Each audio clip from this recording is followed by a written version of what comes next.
નમસ્કાર દર્શક મિત્રો, @ગુજરાતમાં આપનું સ્વાગત છે। રાજ્યભરમાં છેલ્લા કેટલાય દિવસોથી ચાંદીપુરા વાયરસની એન્ટ્રી થતા ફફડાટ મચી ગયો છે અને હવે રાજ્યમાં ચાંદીપુરા વાયરસનો પ્રકોપ વધી રહ્યો છે। અનેક જિલ્લામાં ઘણા બધા બાળકો સંક્રમિત થઈ રહ્યા છે।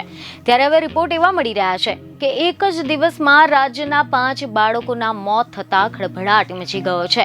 શંકાસ્પદ ચાંદીપુરા વાયરસના કુલ 84 જેટલા કેસ નોંધાયા છે, જેમાં ગઈકાલે મહીસાગરમાં 1 અને ખેડામાં 1 બાળકનું મોત નીપજ્યું છે, તો બનાસકાંઠામાં 2 જ્યારે વડોદરામાં 1 બાળકનું મોત નીપજ્યું છે। ગુજરાતમાં શંકાસ્પદ ચાંદીપુરા વાયરસથી 32 બાળકોના મોતના અહેવાલો સામે આવ્યા છે। મીડિયા રિપોર્ટ અનુસાર એવી માહિતી મળી રહી છે કે ગાંધીનગરના કલોલ રેલવે પૂર્વમાં 1.5 વર્ષના બાળકનો ચાંદીપુરા વાયરસનો રિપોર્ટ પોઝિટિવ આવ્યો છે અને હાલ બાળકને ગાંધીનગર સિવિલમાં સારવાર આપવામાં આવી રહી છે। ગાંધીનગરના કલોલમાં પાંસર અને ધાનોટમાં પણ શંકાસ્પદ વાયરસના લક્ષણો ધરાવતા બાળકની સારવાર ચાલી રહી છે।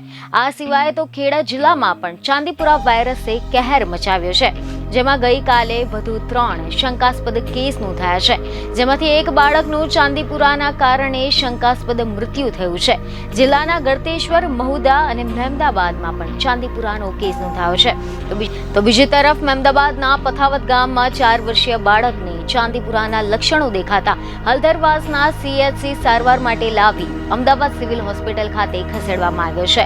તમે જણાવી દઈએ કે ખબરો એવી મળી રહી છે કે ગઈકાલે અમદાવાદ સિવિલ હોસ્પિટલ ખાતે એક બાળકનું સારવાર દરમિયાન મોત નીપજ્યું છે।